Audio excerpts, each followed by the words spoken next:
We are waiting for a few more participants who will join us during the session, hopefully, but we'll get started because we've still got quite a lot to fit in.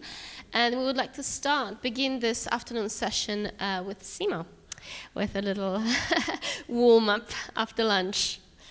Are we ready? Yes, are we ready? We could also leave that for later as a kind of... I think it's okay. How do we feel about moving a little bit? Okay, let's move.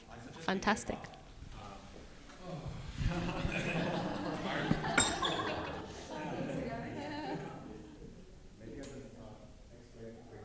What we do, and then we do it. So it's not too complicated.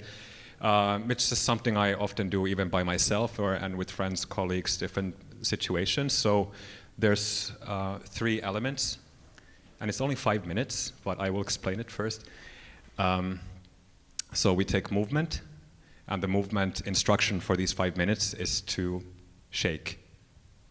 Just shake your body in any way that you feel like, that you're able to, depending on what you ate, what your cycle is, and, anything, but listen to yourself, but keep shaking. So the only instruction is to really commit to it for 5 minutes.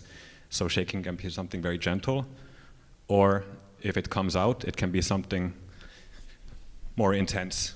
And let's remember, we have a lot of different body parts. We have fingertips, we have a stomach, we have a butt. We can shake upwards, we can shake downwards to different directions. So maybe take a little bit of space. And the second element is sound. So we have a track that we will play. It's a 5-minute track, so we start shaking when the track starts and we finish when it finishes. And the track is shaking to the music, but also just with the instruction that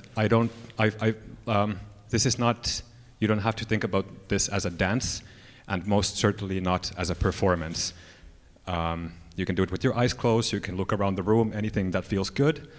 The track that we're using is by my friend Sophie S. Ruston, a friend of mine from Berlin, also involved in the dance scene and the rave scene. It's a track that she made during the pandemic about the pandemic. It's called Kermit's Scream. And what's the third element? Speech.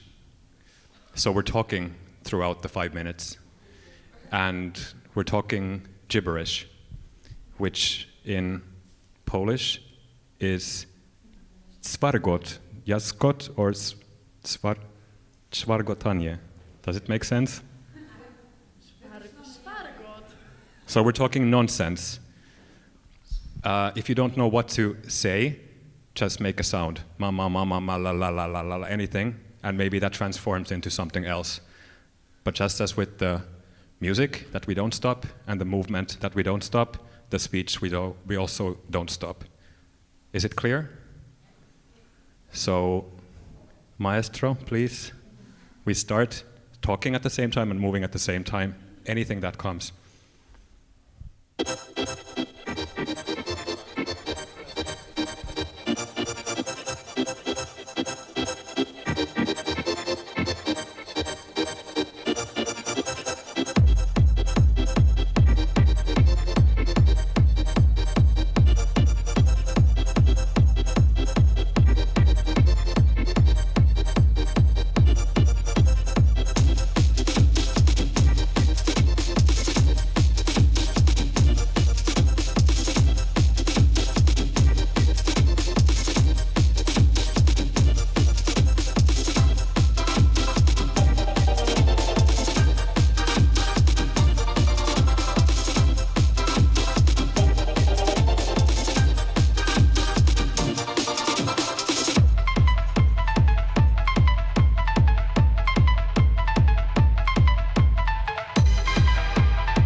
Thank you, Simo. It's an energetic start to our afternoon session.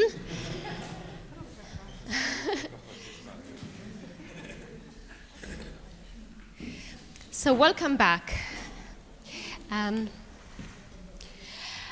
would like to start our discussion this afternoon by asking Paulina Wojciechowska to tell us a little bit more about the concerns that she is bringing today to the panel in the context of physical and mental well-being, the questions of inclusion and diversity in our society and ourselves as a sample of that society in our dance sector.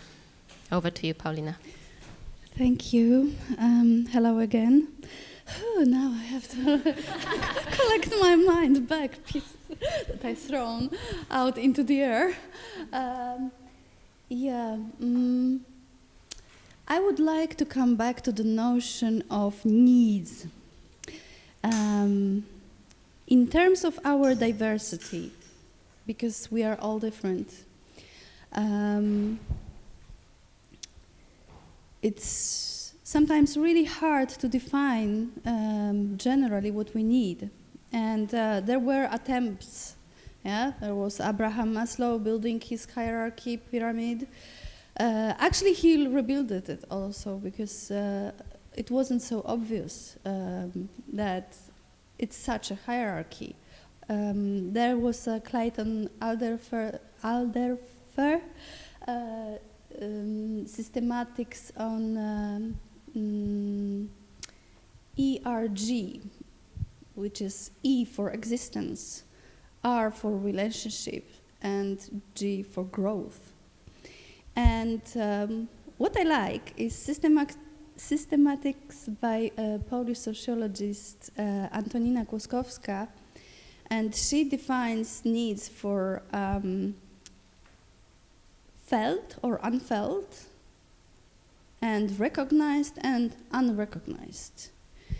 And needs can be recognized and felt, or sensed in a way, and they can be recognized and not sensed, and not recognized and sensed, and then also not recognized and not sensed. And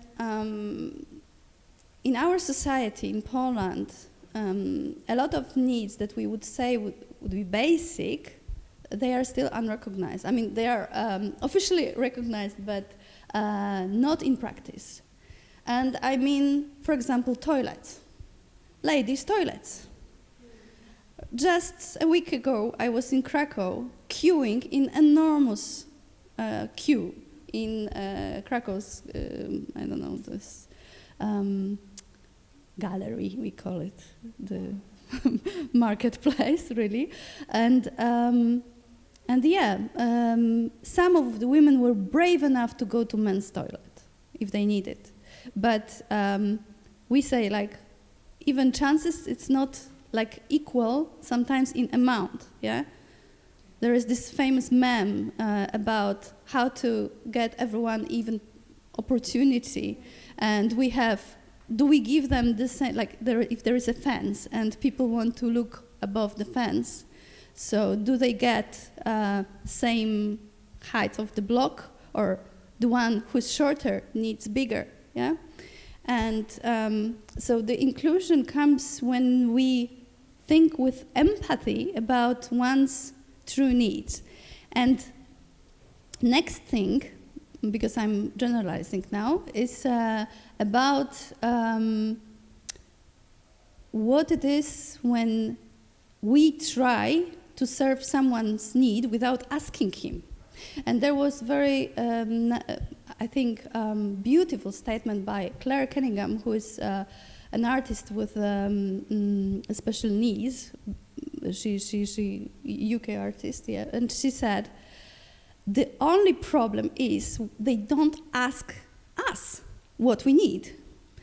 It's like they try with best heart and wishes to organize a space for someone, but without asking us what we really need. And there is no more creative person than person with special needs, like especially artists, in designing how we can arrange or find the place for us.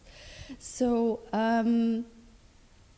now we come back to ourselves.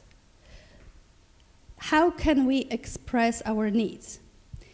If we can recognize them, if we can sense them. And going to dancers, professional dancers sometimes go through military training. And what you learn is how to not feel your body, because if your body screams that it's pain, it's good. They say it's good. When it's pain, it's good. You're progressing. Yeah?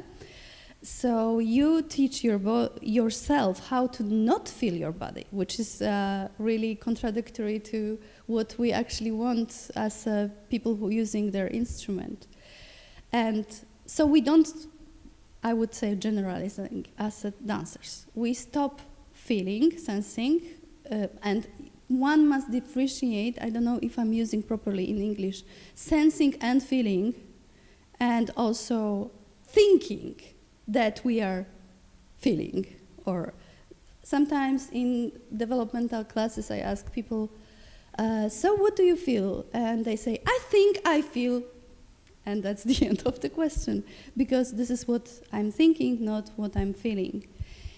And sorry, I need to look at my notes to not get lost. And when we are feeling, sensing, feeling, are we feeling what we are feeling or what we are taught to be felt? This is the question. I follow here Rafa with posing questions, because each of us can do it in any time of the day. And then it also transfers to life, from dance to life. And here is the power of dance therapy, of course, that in movement we can ask things that are not verbalized in words, and that we can express it, we can then notice it, we can verbalize it if we want, but we can use also other art form. And in realizing our needs, how to get them fulfilled, is the question how I exist in time and space, and in what context, and if the environment can, in this time, this space, provide what I need. And then it's a question of a choice, how it happens. If I will step out of my comfort zone to fulfill my needs, or if I will stay within my, comfort zone, and then face the situation of my needs not being fulfilled. And the difficulty in all of this is that we, in dance, exist in on all of these levels we already said. So it's physical, it's emotional, it's spiritual, and it's intellectual. And we have to integrate it to take action. And sometimes we pay a huge price for artistic process, for example, because we sacrifice one of these levels of our existence to bring something to life. And it's a choice, yes? And the thing is that the question is this a free choice for dancers? If they want to make their profession, do their profession, if it's a real choice with knowing what consequences are there be afterwards. For example, now I was saying very generally words, but I would like to give also personal example of 20 years ago, I took part in an artistic project that I refused to do something the director wanted me to do, because I felt it would be going beyond my boundaries. physical boundaries. And I had some, it was a very difficult situation. It was accepted, but how the environment responded, I was not supported. I was not supported. I had to face it on my own, and everyone would look at me and think, oh, this is not how it should be done. You should do what you are told, because it's your profession, yeah? So it's always a choice, but each choice has certain consequences. And, but it's good to have a choice. Freedom is both beautiful and scary. And how we get our freedom? By being able, giving ourselves the power to act.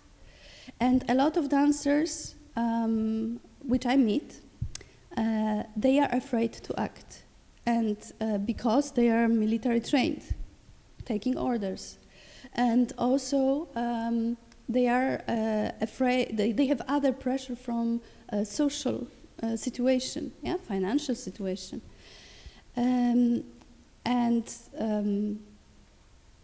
We are all different. And I would like to bring the notion of also neurodiversity.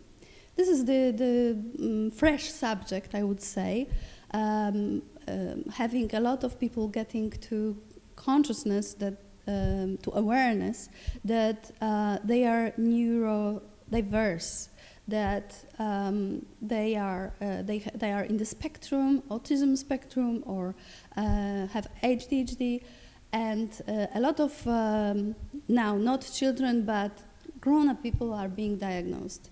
And our world, it's not so much designed, I mean Western world, civilization, is not so much designed for this type of brain and this type of functioning.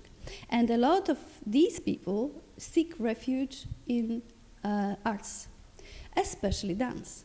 Because if you have ADHD and you are this mover, I would say, some part of you is getting, in a way, therapy.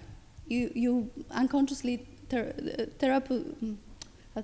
make yourself therapy through movement, and this profession allows you to do it. So with this knowledge, how we can adapt spaces for such people. They are creative, they are adaptable, but they are overly sensitive, hypersensitive to sound. And I am one of these people. I cannot go to cinema very often because it's too loud. Yeah? Now that there is some awareness and they are making these projections some part of the day that they put it a bit quieter. Yeah? If I go to the performance, theater performance, when the sound is too strong or the pictures are too harsh, for me it's too much. Yeah, and it's not that I'm, now I need all the world adapt to me.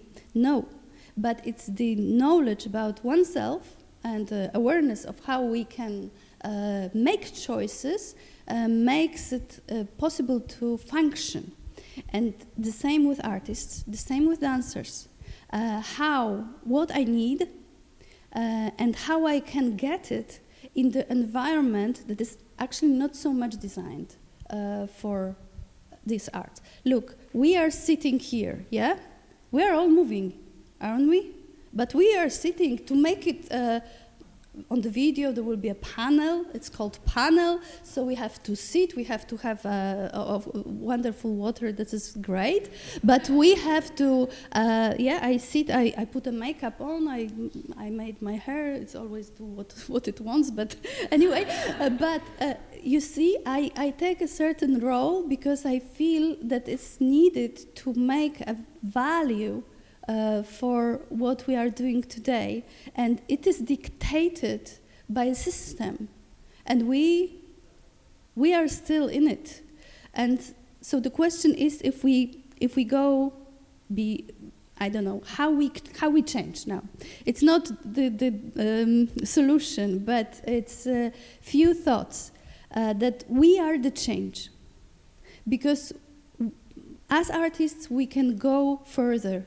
As artists who deal with this integration of physical, emotional, spiritual, intellectual, we are masters of this.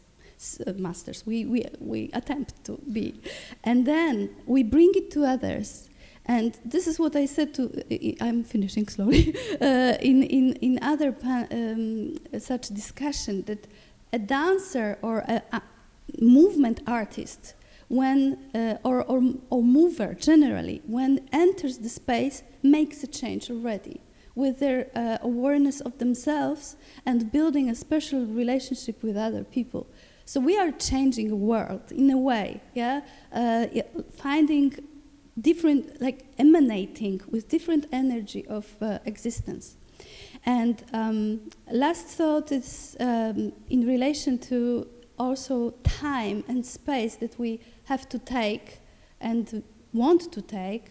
There's so much rush now, we need to make these choices, what roles to take, how to juggle them, how to feed ourselves, how to make our art.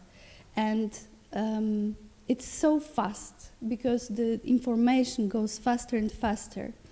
And I would like to use the words of one of my mentors, a beautiful person, Nita Little. If you know who it is, she's one of the pioneers of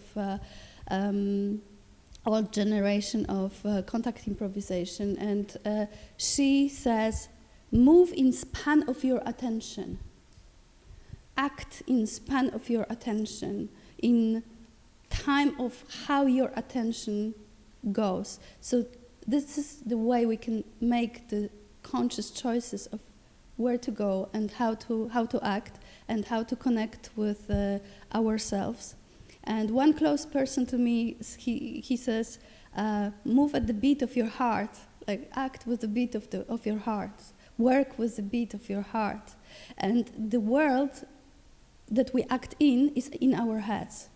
It's already been here. It's mentally we create the concept of time and concept of space and concept of how ourselves we are in relation to other people. So it's in a way our choice, our conscious choice, if we manage to be here. So this is what I wanted to share. Thank you, Paulina. Just crossing over there to philosophy at the end, opening a big topic. Again, like before, there will be an opportunity to ask more questions in smaller groups, but I just wanted to check in if there are any immediate comments or questions on what we've just heard from Paulina.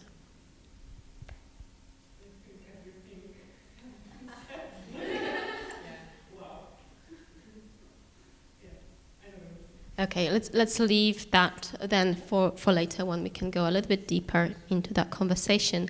But it also links with what Simo wanted to bring into the conversation today, what you talked about, Paulina, there. How are we the change that we want to see? And Simo has brought a really interesting example from Berlin during the pandemic, when a network of peer support was created that he's also then researched and surveyed. Simo, could you please share with us a little bit more about that time? Yes, yes, I can. Once I gather my thoughts, once I take a moment to, I was inspired a lot by what Paulina said, because actually I would rather sit like this.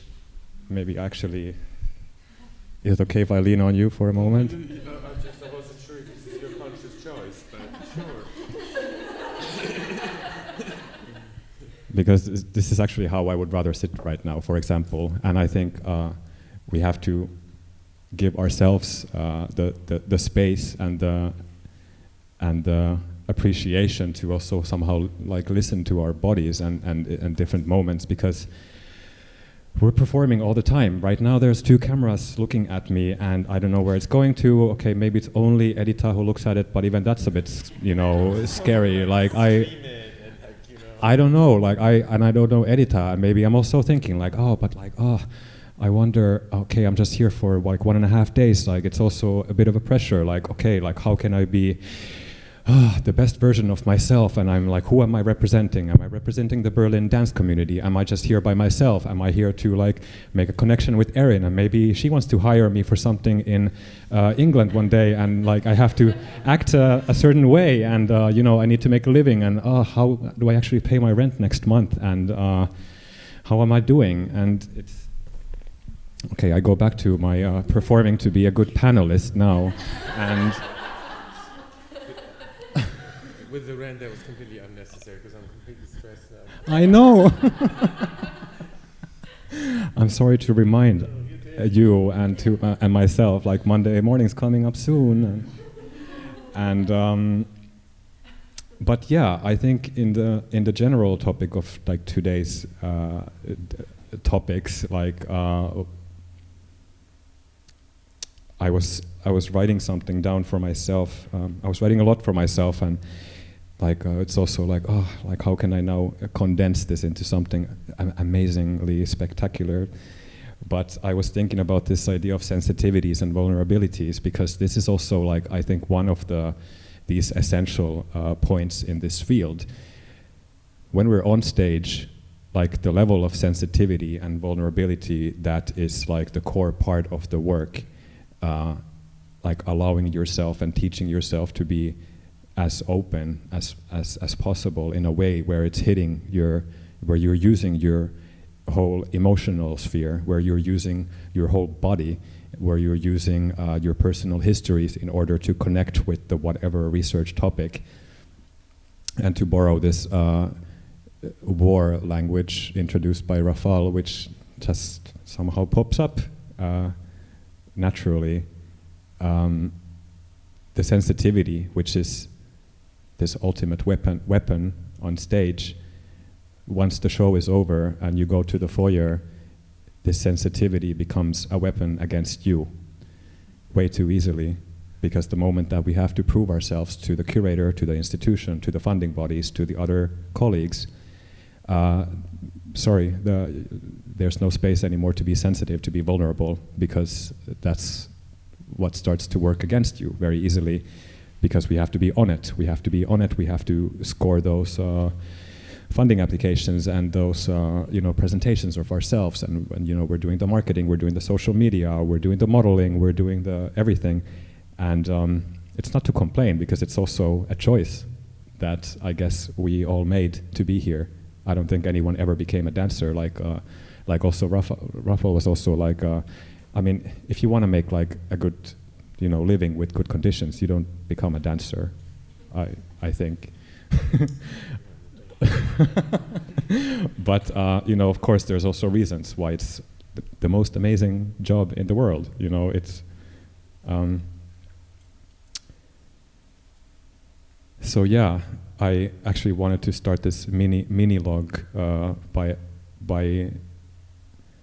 taking a moment of like, this is kind of now going back to the pandemic era Berlin, where there was a lot of initiatives that started to pop up out of urgency, out of necessity, not because there was like, it's coming from a different place when things are really, when somebody is in a state of distress and there's actually no choice anymore than to survive, then ironically, like amazing things can also come out of that. I remember there was this one training that some dancer friends started during the pandemic, which was called emotional CPR. CPR is resuscitation when somebody is, for example, losing their consciousness, and you start to pump the life back into them, hopefully. Emotional CPR is a method that, just some dancers in Berlin kind of like started, like, hey, let's start doing this. And we can first do it for 5 people because the restrictions were this and this.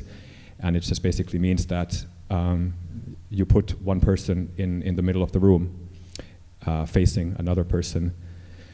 And that pair forms the ECPR pair. And then there's a circle of people around who are just witnessing, not saying anything, but supporting with their bodies. And how it works is that the person to this close pair just starts describing how they're feeling, but not what the storyline is, not what happened with this and this, and then I have this, not like what she said to me on the phone yesterday, and then I had the text thing and blah, blah, blah. Like none of that, but just purely focusing on what am I feeling right now, and to learn this as a tool. So, for example, I could now start like the emotional CPR on myself by saying like, yeah, I'm feeling like a heartbeat. The light that's hitting me right now is feeling not so friendly. I'm feeling like I'm exposed. I'm feeling like I'm a bit out of breath. I feel I can only breathe from my chest area. I feel like I would love to ask Amy to put their hand on my heart for a moment. I feel like I don't know if I should sit or stand or walk, and to really just describe as precisely as you can what you are in that second feeling. But this was just one example of things that started happening in Berlin, and I think a lot of these initiatives really came from the grassroots. Like it wasn't coming from the theaters, it wasn't coming from the institutions. It was coming from people who came together, and sometimes, or very often, it just takes one person to start something in terms of peer-to-peer support. And what I found amazing, which I think I will remember for the rest of my life, this idea of like within all the tragedy, this what I call like pandemic culture, which I never saw anything like that. It reaffirmed my belief in dance, it reaffirmed my belief in art, because it really came at a moment where like the government in Berlin, like the local government was saying, I remember we got cancelled on our studio premiere the day that the lockdowns kicked in. We had a general rehearsal in a theater, and then the director came and said, she brought like 5 bottles of sparkling wine, and she said, we're having a party, the show is not happening, but we have tonight, and then we have to disappear from here, and who knows what happens. And then at some point, like interesting things started happening, because like what I was saying earlier today about this idea that like the pandemic somehow also proved, I think, the necessity of moving bodies and the importance of touch and witnessing other bodies in a space. And I think that made it clear that we're talking about something essential, not in the same way as driving a bus, not in the same way as a heart surgeon is working, but in its own way. And yeah, some other things, like also there was a lot of initiatives in Berlin where people kind of started to even kind of trick around the rules, because we had a Tanzverbot, which means a ban on dancing. So dancing was illegal. You could basically get a fine. So people started going around it also, like, okay, so if dancing is illegal, like how can we dance? Like, and it started to like also become this kind of like game of like cat and mouse in the park, and there was a lot of people who were like bringing a boombox to like a speaker to the park, and like one friend of mine, Heather, who was doing like she came up with this like amazing concept called rave fitness, and she had this like huge speaker. She was taking it around in like a trolley. We were going to the old airport, Tempelhof, and setting up the speaker, and she was blasting like club music, like rave music, like really hard techno and trance music. And then she's also trained in kickboxing, and we were doing like routines. So she was the instructor, and people came and dressed up in like amazing outfits, and we were doing like rave fitness. And if and when the police came to say like, sorry, what are you doing? It's like, yeah, it's sports. Because sports was allowed. Sports was allowed. You could go to the park and do sports if you have like X meters between you. So like, yeah, yes, this is our sports team.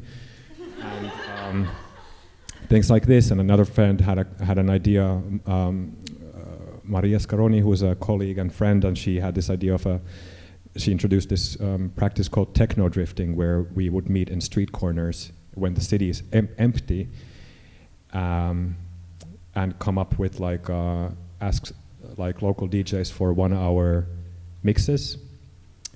And we had headphones, and everyone pressed play at the same time. And we kept the headphones on for 1 hour, and we were just going around the city, and then not talking, but signaling to each other, like, oh, let's go there. And then all of a sudden, like, the empty bus stop becomes a club. And then we go somewhere else. And it's again, like, if the police comes, like, sorry, yeah, we're, just doing our walking meditation. And which was also true, like, that's and that there was a lot of things also that I think, because like someone asked, like, was it you who was asking before, like, okay, so but how do we get the change? Like what, like who does what, and how do we make it happen somehow? Because we can also gather and talk endlessly, but then who takes action, who like proposes something? And I think something that institutions could also like pick up on is like not to like always even have to come up with like everything yourself, but also go to the grassroots, see what's happening, see who is already doing something relevant. And I think a lot of these practices or peer-to-peer support networks also come from places where it's urgent. It's not like a choice, like a fun choice to make, So there is, also all kinds of like initiatives from people who are working, for example, with disability activism or queer networks or people of color in white cities. Like the communities that are already formed and the practices that are already there, or people working with even more vulnerable bodies, for example, sex workers. Let's, as institutions, also go to those places and see, like, okay, what can we learn from there, and hire those people to come and tell the institutions how to do it. So not to reinvent the wheel, but to see what's there and how to use that. And yes, I have other notes. I don't know what I was still Can I just ask a quick question? I was just wondering, listening to you talking about dance and then saying that you needed to pretend you were doing exercise, that's a sports or a meditation. What was it about dance that the German government thought was so dangerous? Because maybe that would define dance for us in some way. What set it apart from these other disciplines? Yeah, I don't know. I think because dancing is not seen as essential, but like well-being and exercises, as a good German citizen, Germany has a long history of like Körperkultur, so it's like it's a different. I don't know. I don't know, but I think it's dealing with this. Question of distance, because Yeah. I remember that the pandemics in like all of this was about distance. Yeah, you have to be distant. Abstand, and on Abstand. every, on every way. There was a piece that I was in, and we had to change it so we never touch, and there's 2 meters between us every time. So I think the thing about Tanzverbot was that it was, well, obviously they're not going to hold the distance. Like the dance is not about standing in one place and 2 meters and 2 meters, right? Yeah, it must be this, but it's also like a political choice to like because in this case, like it really was like ruled. Like what are essential functions in society, and dance was not one of them. And I think like I was yesterday on the train from Berlin, I was going back to a study I made in the first winter of lockdowns in Berlin. It was a survey because everything was cancelled for a while, and Tanztage, one of the main like freelance kind of festivals, was also cancelled.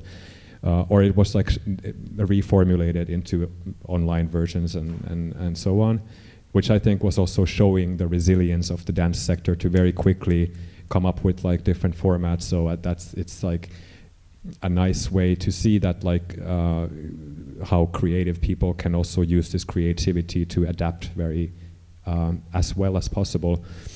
But we did like a one panel, kind of like a panel workshop, something like at Tanztage.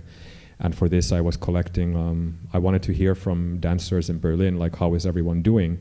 And I got about 100 replies to a survey I made, and I was yesterday going through, I haven't looked at it in a long time, and yesterday on the train I was reading again all the responses, and it was like quite like emotional to go through that, to really remember like how, because now I was talking about like exciting and fun things, and it was a part of it, but there was also people who like literally didn't make it. I had a dancer colleague who lost her life during the pandemic, and it also sent like a ripple wave through the dance community, and it was something to not disregard. So it was not. It was a bit of everything, and but I think a lot of these ideas are not only related to like a pandemic moment, because I was trying to see like, okay, are these comments related now like to this moment of pandemic, or is it also about something else? Because there was some in some ways there was also like many people, dancers, freelancers, who felt that they have never been financially as safe as during the pandemic, because for the first time, did you also get government money? Yes, it was great. It was perfect. Oh my God, can it last forever? Yeah, exactly. So it was also like, and I hope that the government also realized, because many other industries were like, kind of like, oh, okay, well, thanks a lot. Like, okay, I get this like little amount of money and blah, blah, blah. And dancers were like, oh my God, I'm getting what? What did you say? Exactly. So that already goes to show like how precarious this field is normally. So, if you get a few thousand euros from the government, it's like winning the lottery for once. And I think what was nice, it was nice that like many funding schemes, like for example, from really like governmental funding agencies, like because you cannot offer like performance production support because there is no production. So then there a lot of funders changed these into like process and research grants. And I hope that this is something that stays, even if that came out of like necessity. I feel that many people like had this realization that, but wait a minute, isn't this how it could also be otherwise? Like, why do we always have to go into production mode, and why does everything has to be about a finished product? So I think this is hopefully something that can like last longer than so I hope not everyone has to jump back on stage and have that define your existence on this planet. And one more thing, a quote that I pulled from the survey was someone has said in the free comments, I wonder what a dance field could look like that is full of well-rested, well-secured dancers. I don't know, but I would like to find out. And this I can also agree with.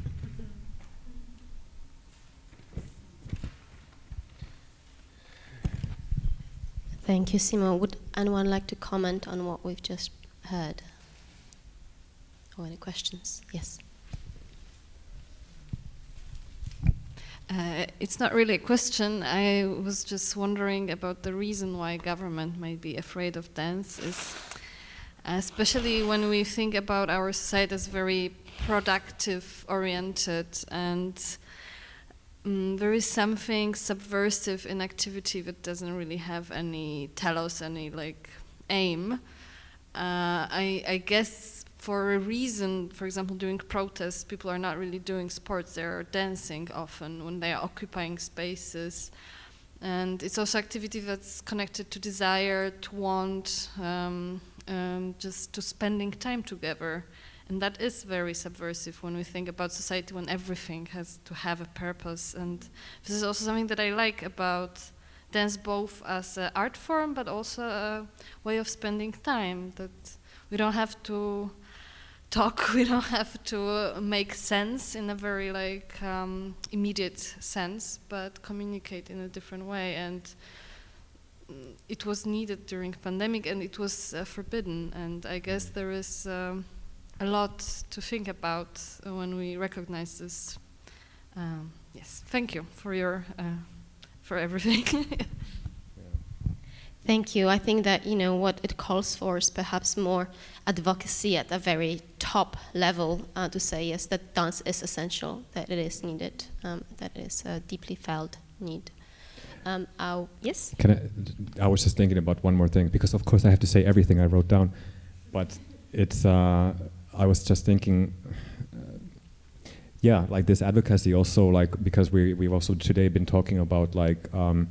Yeah, because also we have to, in a way, as a community, as a field, as a sector, like prove ourselves to like other sectors, to like make it relevant of and I think there's like at least two sides to this, like emphasizing the relevance of dance, and one is to like in any possible way and every possible way educate like what this work requires, and also what this sort of knowledge can do. So if we are, to also challenge ourselves to think outside the stage, like sort of like body knowledge, movement knowledge, dancer knowledge, dance knowledge, to not only limit that to the moments like that we spend on stage, like where else could that be useful, and to and then also this idea of like finding everyone involved in this sector to zoom in to understand that we are forming some kind of ecosystem. Like it's also essential that we understand each other, like with the wonderful camera workers here, like what is like also these people's like entrance point into well-being in the dance sector, and how do we communicate in the evening sheet and in the festival program, like in the supermarket scene. There is like the fair trade or the organic product sticker, but could be nice to see like a fair dance sticker on the evening program to like as a proof of like P.S. like no one had a burnout making this work, for example. Yeah. Thank you, Simo. I was just wondering also about Erin's experience talking about advocacy, because she has been working in the UK for several years now at One Dance UK, which does that. I mean, One Dance UK is an umbrella organization for almost all dance in the UK that wants to be included as part of the organization, but part of what you do is advocacy, including for dancers' well-being. I was wondering if you could tell us a little bit more about that work. Yeah, I've been hearing and listening to all of the contributions today and feeling so inspired and excited and thoughtful, and thinking about what I can bring to this conversation. And I've come through lots of different questions in my mind as I've thought about what would be important to say or to share. And so I'm going to offer you some things, and it's going to come out, and I don't know if it will be everything, but there's so much that's coming up here that I just think is very important. But I suppose to clarify my position and to kind of give more information about this job that I have. So I work in an organization that is funded by the government to provide support and advocacy and advice for everyone who dances in the UK. So that would be including professional dancers, freelancers, choreographers, managers, producers, everyone who works in that dance ecology, and including people who are unseen, so not just the people who are on the stage, but everyone who contributes to the creation of that art. And also to ensure that the structures and functions of that art form are seen by society. So we've talked many times about the value of dance in society. My job within that organization is to support everyone in the ecology's physical and mental health. So if you think about that broadly, that is the physical health, the injury care, the medical needs, the allergies and neurodiversity and mental health of everyone within that ecology. And so it's a huge job, and it is my job. I have to produce wellness in you.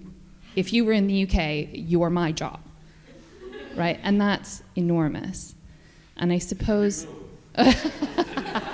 well, but I suppose by way of explaining that, I can give you my manifesto. So my manifesto is this. I believe that dance is broken. And I believe that the systems are not supporting the humans within those systems. And I want to see change and improvement in that brokenness. And I'm going to tell you a couple of things about both the systems and the humans that I've learned through my 12 years now in that system, and also kind of through my personal experiences. So about the systems. The systems are creating structures and creating expectations that can be deleterious for people within them. So if we take parents, for example, parents in the context of the performing arts, and dance specifically, are often unseen or unwanted. So if someone chooses to start a family, they're not given the opportunity through their employer to have shared working so that they perhaps can do half a day of work and then they can spend half a day with their young person or child. They're not often given enough maternity or paternity leave to be able to recover both physically and psychologically from the birth of a child. And I'm not just talking about a woman giving birth. I'm talking about a man supporting their partner to give birth and losing sleep in the early stages of an infant's development. When we lose sleep, we lose cognitive capability. And so things like our balance, our coordination, our cognitive function declines. If you think about that in the context of a physical form like dance, you're at greater risk of injury. So if you are returning to work as a tired new parent, you're at greater risk of injury, which could mean that you would lose time from work anyway. So that's one example of the structure not supporting something like a parent. You can also think about injury structures. So within dance, we've talked about the body and how important the body is to be able to continue our movement and our function in that way. When we receive an injury or when we are experiencing an injury, we are isolated from that physical movement. We're not allowed to participate in the same way, or we're seen as broken, or we're labeled as broken. And that then means that we lose our community connection to the people that we identify closely with. We often lose income. We're not given support from knowledgeable people, so our medical professionals may not recognize the specialist needs that we have as dancers to be able to do physically things that are outside of the normal range. So if you, as a dancer, go and get a knee surgery, your knee surgeon will ensure that you are rehabilitated to the point where you can go up and down stairs, you can sit down on the toilet, and you can function in normal life. But that won't allow you to do a grand plie, or a backspin, or a full squat for Bharatanatyam. So how do we negotiate that lack of support? But I think the other thing that we've also touched on today is the human self and human aspects of well-being. So humans interact in systems, humans create systems. And there's been a lot of research that has come to the fore about the characteristics of people who are in this art form. Are we more perfectionistic than people who are not dancers? Are we more anxious than people who are not dancers? Are we more likely to be affected by feedback and sensitive to emotional content? Maybe that's what makes us great at expressing emotional content. We're very sensitive. And I think the recognition of our characteristics and the things that are special about us is something that I find an interesting conversation. When I say to you perfectionism, the valence of that term, it is believed to be negative. You shouldn't be perfectionistic. It's bad for your mental health. When in fact, I'm supposing that all of us in this room can identify with some aspect of perfectionism. And that might be a superpower. That might be what allows us to persist through a really, really difficult context, like not getting any attention from your teacher or struggling through a pandemic when dance is illegal. I am perfectionistic. I'm not going to allow something like dance being illegal to keep me from dancing. I'm going to find a way to make this happen. So I think that when we think about personal characteristics and their interactions with these systems, how can being perfectionistic help us to navigate through a system that doesn't support us or a system that is extremely challenging? Another characteristic that we often talk about in dance is resiliency. And we talk about how valuable it is to be resilient. And we say to people, dancers often, well, you should develop your resilience because there's going to be a lot of rejection in this art form. So you must be resilient. And the expectation of resiliency, I think the comment came from, I've lost her, but she was talking about systems and the expectation that systems are supposed to be, or that people are supposed to be able to navigate systems themselves. Well, resiliency, I don't know if you've ever read about it, comes from the study of children who have been abused and whether or not they're able to survive in their adult lives. That is the term resiliency. That's the way it was first coined. When children were sexually abused, when they were physically abused, were they able to cope with normal life without becoming drug addicted or abusers themselves or dysfunctional in life and society? So when I say to you, develop resilience, what I'm saying to you is go and be abused and then somehow survive that. And I think that that really resonates with me in the context of the brokenness of our systems. We are exposing people to abusive environments, and we are looking for the survivors. So when you see that great artist on stage, you're not just seeing someone who is a great artist, you're seeing someone who's survived. Because how many of their colleagues, their peers, the other people who studied, trained, worked with them, who aren't on that stage in the center, didn't make it. There's a statistic from ballet which suggests that only 5% of those who begin vocational training transition into professional careers. What about the other 95%? Where are 95%? Where are they? What are they doing? And so I think for me there's a pull between the system's responsibility and the individual's role or responsibility. And as I said to you at the beginning, my job is to try and look after the well-being of the people who are in that ecology. And I think there aren't any answers, there aren't any solutions, but something that I'm very present to is that we are the change. We have to be the change. And I'm aware that when I come into spaces and I talk about the brokenness of our systems, I am planting a seed in your mind that every system that you will walk into in dance is going to be broken, and potentially telling you that it's your job to fix it, or potentially telling you that it's your job to survive it. And I wonder if one of the things that we can powerfully do together as a collective of people who are in this environment is to enter into these systems, enter into these environments with the belief that we can change, and that through collective, even small moments of aware resistance, we can make change.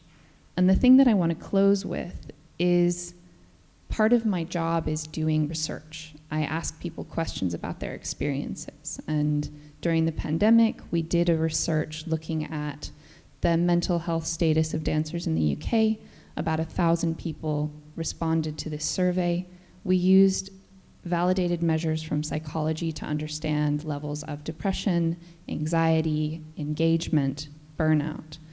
And what we found was that more than half of the people who were responding had moderately severe to severe symptoms of depression and moderately severe to severe symptoms of anxiety.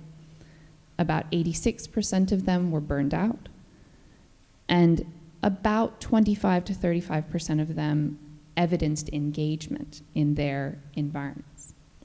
So not good news. Another research study that I've just finished doing was in the Australia and New Zealand sort of oceanic continent, looking at dancers' experiences of well-being. And I had the privilege to speak to dancers not only from our generation, but also from 20 years ago and about 40 years ago in terms of their training and professional careers. And what I'm present to is that there has been a huge change over even the last 40 years in the way that we conceptualize and think about well-being. We are sitting here on a panel together talking about well-being. That was not something that was even a part of the verbal or aware part of dance practice 40 years ago. I heard some horror stories about dancers going and getting surgeries to shorten their femurs because they couldn't be tall if they wanted to be a dancer. I heard horror stories of dancers dying of eating disorders whilst in training and no one even being concerned because that was just the sacrifice that you had to make. We're not in that place now. And I think we can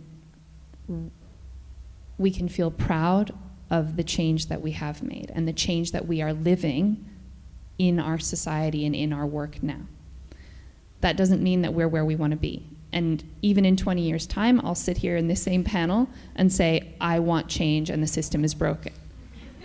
There's no end point because we're always striving for better and we're always striving for more. But I think we can recognize that we are growing, we are developing, we are changing. So those are some of the things that are swimming around in my mind right now. Thank you, Erin. I think that's, for me, it's really enlightening listening to you and closing with that point of benchmarking because, we so focus on what's not working that we forget sometimes to notice the change that's already taking place and perhaps look at where we are at as a sector, as a dance that is talking and that is trying actively to make change happen. We have half an hour, and perhaps we have a plan, but you're also here to respond to that plan. And we are a slightly smaller group than we were before lunch. So my question to you is, seeing that these three conversations or these three presentations that we've had, they have so many links. There's so much in common here that we could talk about. I would like to propose that perhaps instead of breaking into the subgroups, we could just stay as we are as a group. Yeah? Okay. Thank you. In that case, maybe I'll invite questions. Because I think that I should go right now. I'm gonna perform today, and after listening everything, I am sure that I need to take rest. And also, I'm also very grateful to hear all of you. And it was very touching for me, and I need time to stay with it. So thank you very much. And if you would be today, we are gonna see each other later. Thank you very much. Have a good conversation. Bye. Thanks. Thank you, Marta, for joining, and good luck for this evening. Any comments, perhaps? Yes. Sorry, thank you. Could we change place for this last part? I don't know, just sit differently than them and us. Yes, come closer. Come closer. Like circle on the chairs or not. I don't know.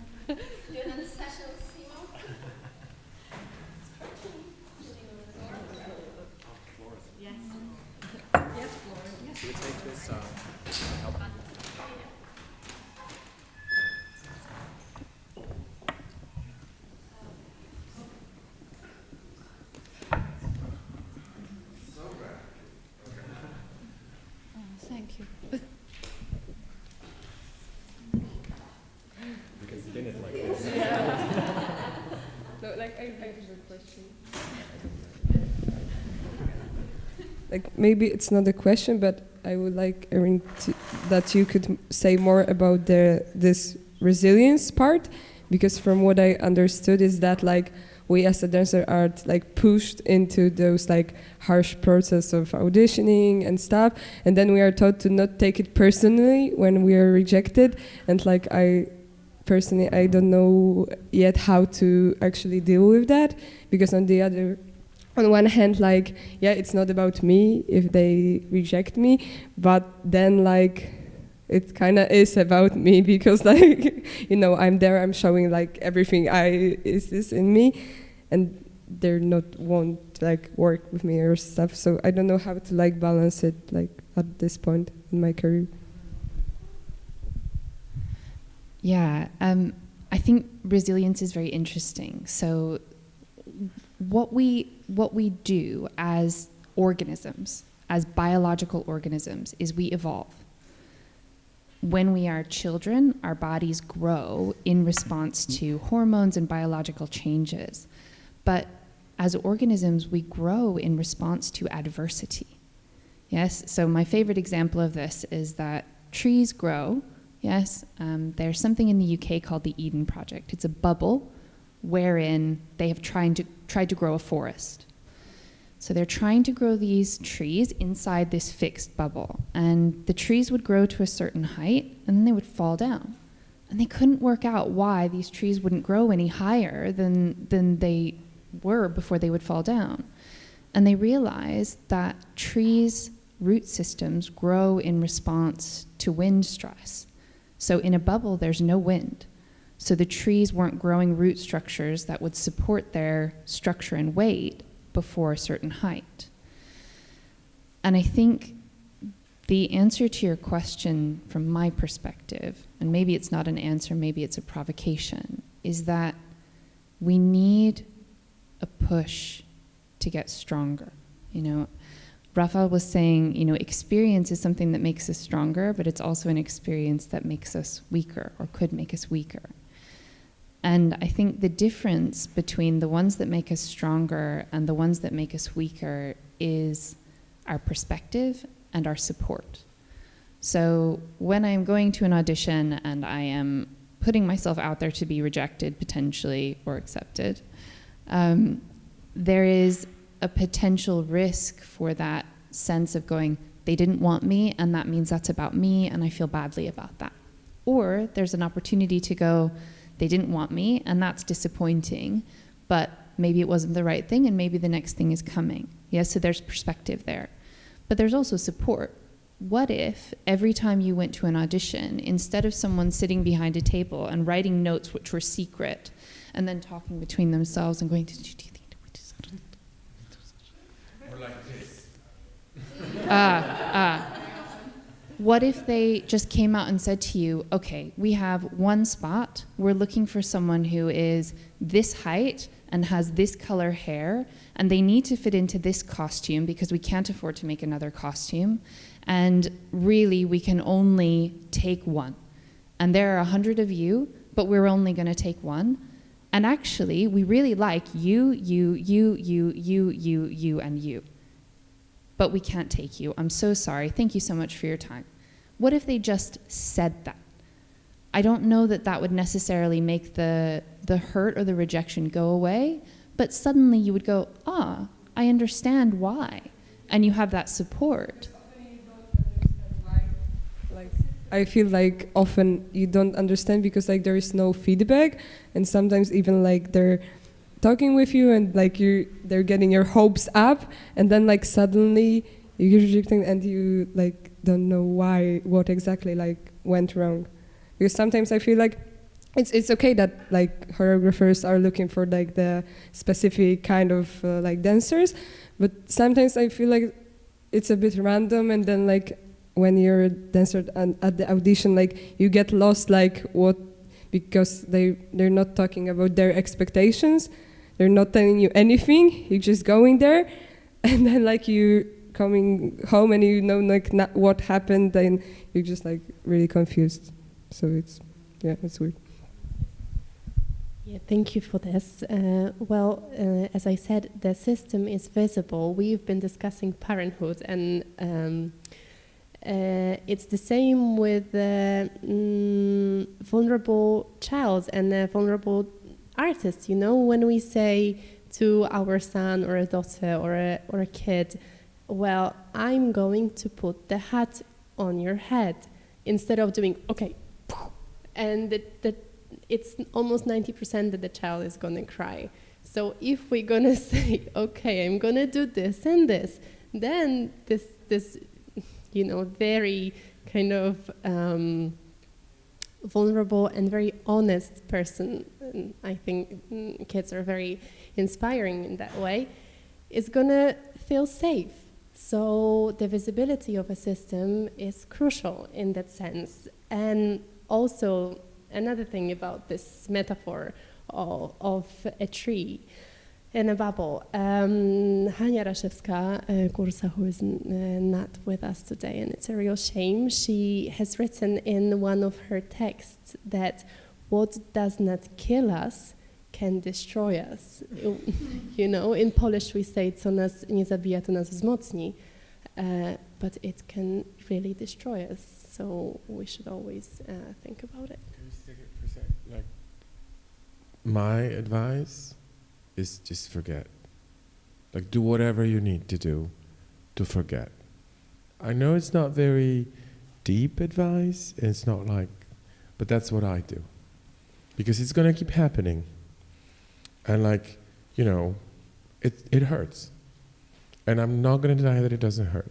It hurts, and there will be a moment when you'll be doing auditions for other people, and you'll be facing completely different problems, and you'll also understand how it looks from the other perspective. I'm very grateful for the idea of being honest with the people who audition.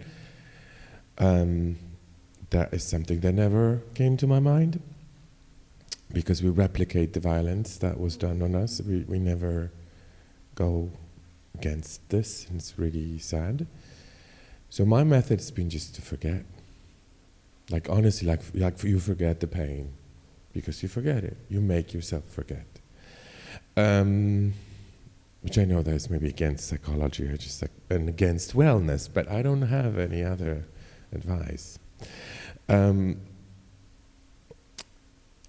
This really resonated with me, what you both said, and it's very interesting because my experience of the pandemic was completely different, because I was completely alone. And I thought that there's going to be no more theater ever again, and I have to prepare for that.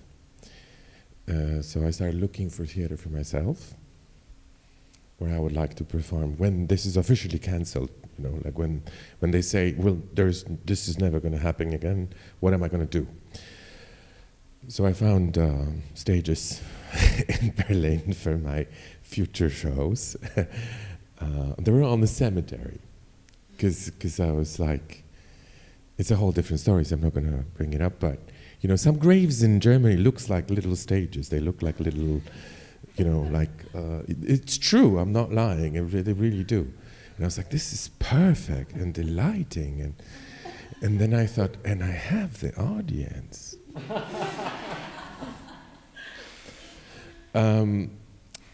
It was very difficult to listen what you said, because Erin said, because I could really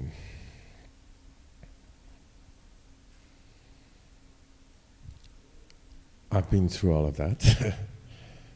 And my question, I guess, to all of you, but also to you, because you're an expert in UK and you deliver wellness, you know, left, right, and center to whoever comes to your office. What you want? Because this is something that I have actually a problem with, is that the worst things that happened to me in dance happened from my friends, from my colleagues, from other artists, from my peers, not from more or less known or unknown, ego-tripping, violent choreographers or teachers who shouldn't teach, or curators who should be shot, like not from them, from my friends. They were the most violent and cruel to me. And obviously this is something that I've learned as a norm, And I don't know what to do with it, apparently. Am I going to be the same to everyone? I guess so. So, is there any way that this can like stop? Because I have personally a huge problem with this. That the competition, like the system of which we're talking, the broken system or whatever, like the system that makes us unhappy, the system that we want to change, but I think it starts just with like not hating each other, and I don't know how to do that. And I know that sounds kind of funny, but I really don't know, because the cake for which we compete is so small, and it's not even a cake. It's nothing. It's a piece of shit, and we're totally ready to kill for it. So I don't know how to do that, and I really would like to find out, because that would be useful for me, because I'm at this age already and this point in my career that I'm not interested in that anymore. I don't think my work is about this. I don't think I really would like to know how just like skip that part. I'm actually going to borrow from something that you were talking about. You were talking about needs, right? Human beings have needs. We need to eat, we need to sleep, we need shelter. There's another theory of needs, not Maslow, but a theory which suggests that we have three basic psychological needs: autonomy, belongingness, and competence. And just to draw on the belongingness piece, human beings need relationship. We need social connections. We need to feel significant to others.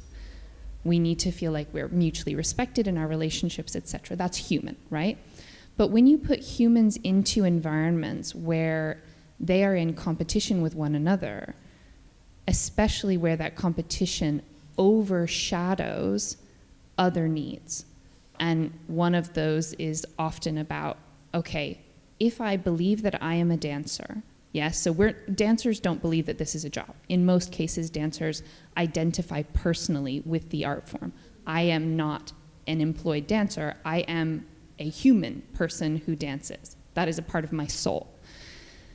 If your need to be accepted and deemed capable and seen as a dancer is more important than your need to be in relationship with your colleagues, suddenly you're willing to do down your colleagues, harm your colleagues, in order to get that recognition as a dancer. And what you were saying about the notion of the harm that we do to one another, if you think about other people who understand what we're like why do you gravitate to talking to other people who have had an experience in dance? Because they get it. We have shared trauma. We also have shared experiences. Like if you try to talk to your parents or your siblings or someone else about what it's like to be a dancer, they're like, yeah, sure, okay, whatever, huh? We all understand this world so well, and so that makes us the most important people to have good relationships with. And when someone who understands you the best stabs you in the back, it is so difficult. But I think this is where the environment is so important. So if we're in an environment that suggests that there are only so many opportunities to dance on stage, there's only so much money to be able to make your work, there are only so many jobs. You know, I don't know if you all had this experience, but when I was training, my experience was you're going to struggle in dance. It's going to be really, really hard, so prepare yourself. Like there aren't enough jobs, there isn't enough money, there isn't enough opportunity, so you're probably not going to make it. If that is the context which we're entering into, how can we be blamed for going, get out of my way, you're my competition? Like, we're setting ourselves up for that. We're creating an environment that puts our identity in front of our relationships. And what I really appreciate about what Simo said was that during the pandemic, I think we were all thrown out of that structure, because we thought that structure was probably not going to be there anymore. So all of a sudden, the relationship was able to take a leading position. And we went, oh, well, I need these people. These people are going to give me my well-being and my sanity, and they understand, and, you know, they are my survival. And all of a sudden, that beautiful connection that we all have in dance was able to come forward. And so I guess my suggestion would be that we all need to put relationship first. You know, if somebody says to you, oh, well, you need to be in competition with that other artist for audiences or for funding or for whatever, how can we subvert that? How can we go, well, I could be in competition with them for that government funding, or we could work together to, you know, hire a fundraiser who could make sure that we get a philanthropist to give us £1 million. Like, how can we subvert these messages of we're in competition so that we don't feel the need to harm each other or to do violence to each other?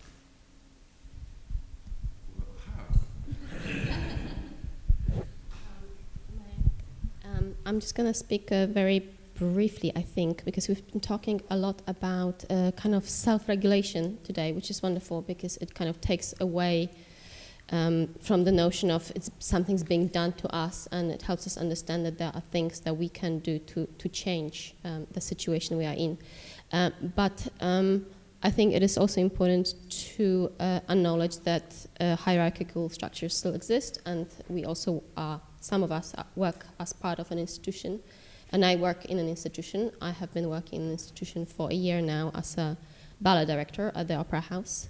And within that structure, I don't have the final say about what's happening at the Opera House, but I do have a big responsibility for my company. And there are 30 dancers. And I've had quite a long career with very different companies. I've worked with ballet companies of 80, I've worked with neoclassical companies of 40, I've worked in contemporary companies of 20. I have been a freelancer for 10 years. So I'm trying to bring everything that I've learned and experienced into this role now and create some kind of an environment for the dancers to want to stay and work with me. And I think that the most important thing I'm hearing from the dancers after a year of working together is that they are happy because they have a sense of stability. They know where and when they need to be, and they understand what roles and what opportunities they have in every season. And it seems so basic, but it is so important, that stability. And you know, I cannot promise them a great rep because we haven't got the money, we can't perform Russian ballets. You know, there's just so many things we cannot do. But I think just really starting with those basics and just coming back to the audition for a moment, I have invited Paulina. Actually, we had an audition in January, and we received over 1,000 applications, which sounds, you know, incredible, but it is not. You know, it's pretty much every ballet company is receiving a similar amount of interest. So the competition is huge, and it's not possible for me to do that job alone. So, you know, the way that it happens is that I work with rehearsal directors. We watch all the videos. And then dance companies, company dancers are also involved in the process. And then we put a panel, we do a short list, and then we have the audition, which, you know, I try, because I'm aiming for quite a varied rep. I'm trying to see them in as many professional situations as possible, but it always starts with a ballet class and then goes through to the rep. And you know, there are so many, as Erin was saying, there are so many wonderful dancers. And, you know, at the end of the day, it really comes down to maybe you already look like the dancer I have. Yeah? Even though you're perfect for this company. You know, maybe you come another year and there's a different rep and we're going to need another, you know, Maki, Kay, Agnieszka. So sometimes it's really as simple as that. But I think also what I'm trying to do by having, I don't know, I think we had 9 panelists during the audition, is not to miss any talent because maybe I am in a bad mood that day. Yeah, so they bring my attention to people that I might have missed. So just some thoughts and observations kind of from my point on what has been said so far. I want to thank you, Alaska. So it was a pleasure. Thank you so much. Thank you.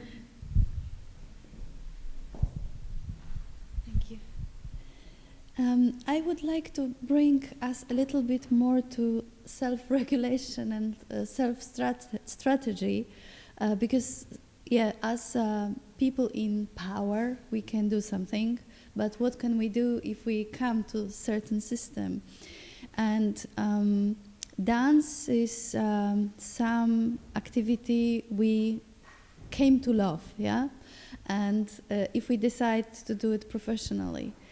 And here comes the challenge, because training professionally sometimes makes us forget, yeah? Like being armed for this difficult future we will have as a dancer and so on. And one way to renew it is actually dance therapy. And, this is really something interesting that I somehow experienced myself, that this is the form of the therapy that is the most difficult for the dancer. Actually, for me it was. Like any other art form would be easier. But dance, we are so armed that unpacking this activity makes us connect to ourselves even more, but also makes like a cushion to land, bringing ourselves back to the process, back to the experience of the amazingness of this art form, rather than being concentrated on success, result, effect. It's just, of course, it will not feed us like instant, how to say, in instant, but for sanity, for being human being who loves dance. Of course, can hate dance sometimes, but reminding ourselves why do we love dance, why we took this as our mission, and what this mission is doing for us, for the world, even if we have ideals that we are somehow doing something more than being successful artists just for ourselves, for the sake of shining on the stage. Yeah, it's just a proposition to go to. But I just wanted to mention this, that it is really interesting that dance therapy poses a challenge for the dancer, I think.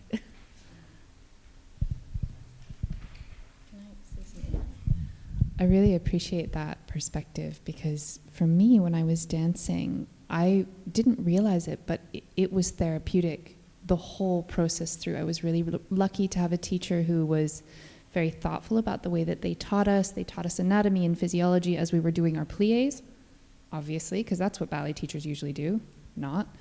But they also taught us about being connected with self and somatic practice and kind of emotional awareness and regulation as a part of dancing.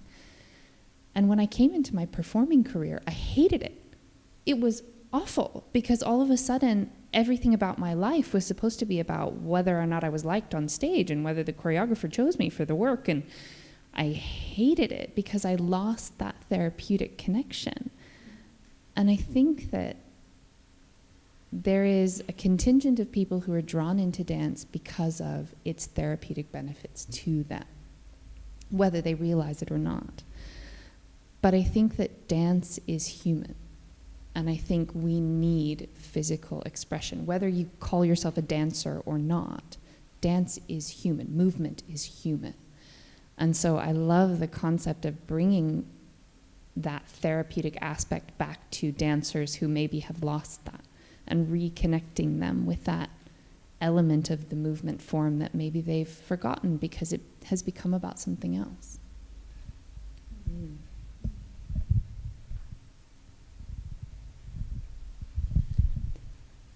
I'd love to offer a hopeful story, but it's not strictly speaking, it's not at all from the dance world, because I'm really from the theatre world.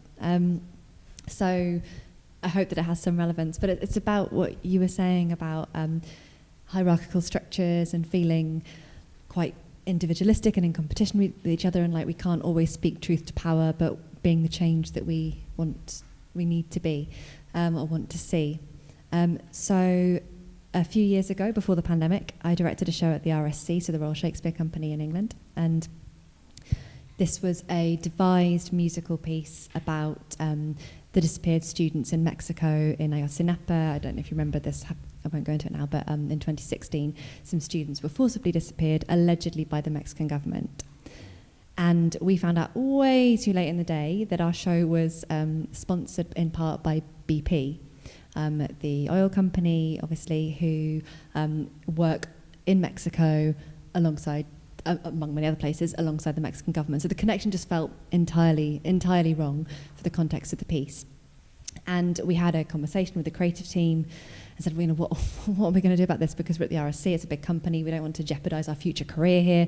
And in the end, we decided to say something to the big chiefs, and we called a meeting with, ended up being the deputy artistic director, and sat around in a circle like this and just said, this is wrong. Like, our piece cannot be sponsored by this company. Did it change anything? No, it did not. It was way too late in the day. But a couple of years later, enough small artists, individual independent art, had said something, and now they're not sponsored by BP.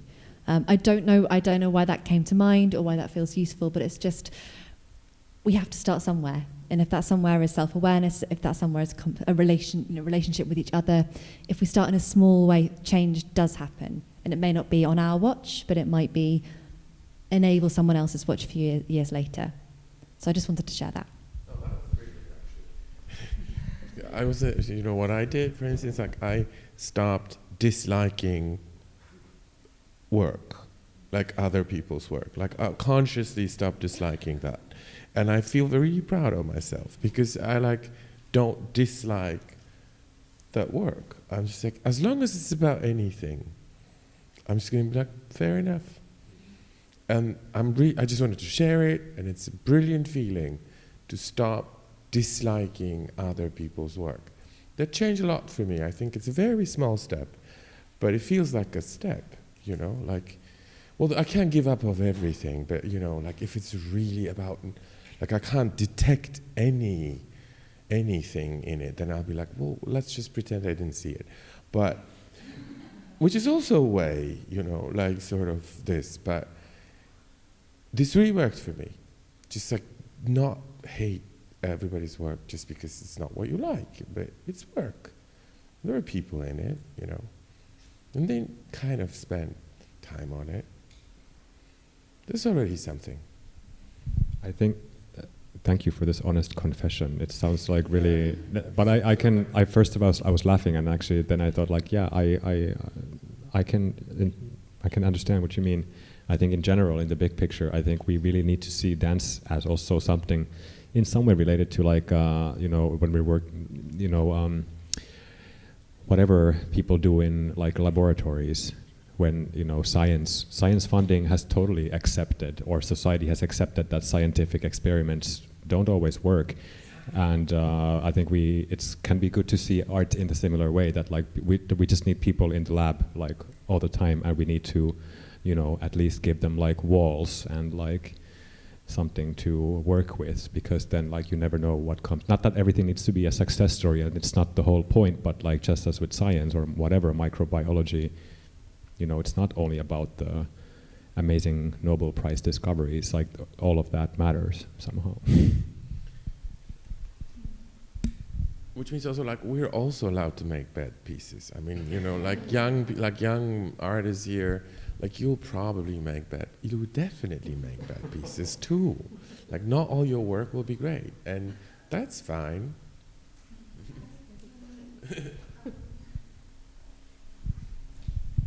I would say I would somehow not use the word bad, I think, because not everything is understood in certain space and time.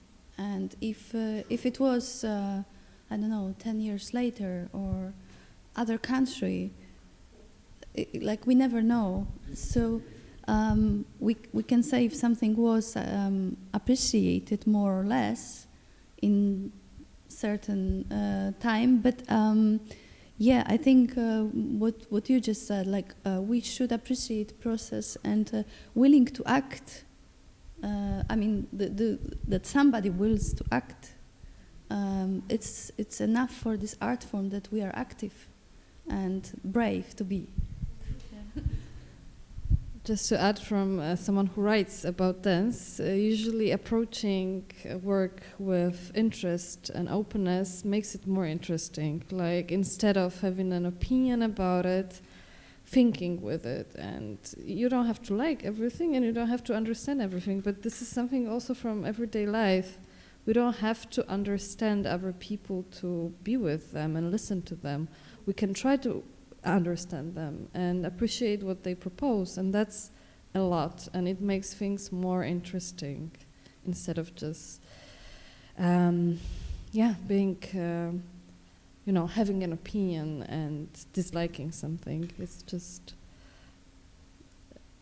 It's a good question to ask oneself why we watch other people's work, what's the reason behind it. And if I like the comparison with science and failure, because most works that you let yourself listen to, they work afterwards also. So not immediately when you watch them, but you let them in and they stay with you and work.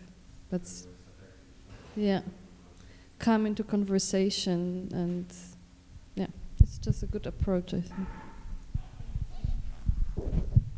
And also in the matter of this dance community, I think that my generation is start to changing it already, because I see that some of my teachers sometimes are secretly hating on each other, or like you can see that they're conflicted with different teachers in town or something like this. And then when I'm talking to my colleagues, we don't really understand this, because I feel like we prefer to work together or instead of not working at all and not creating anything. And I see that we have a bit more open minds already at this point. So maybe this is also a good information, hopeful thing that can can expand in the future.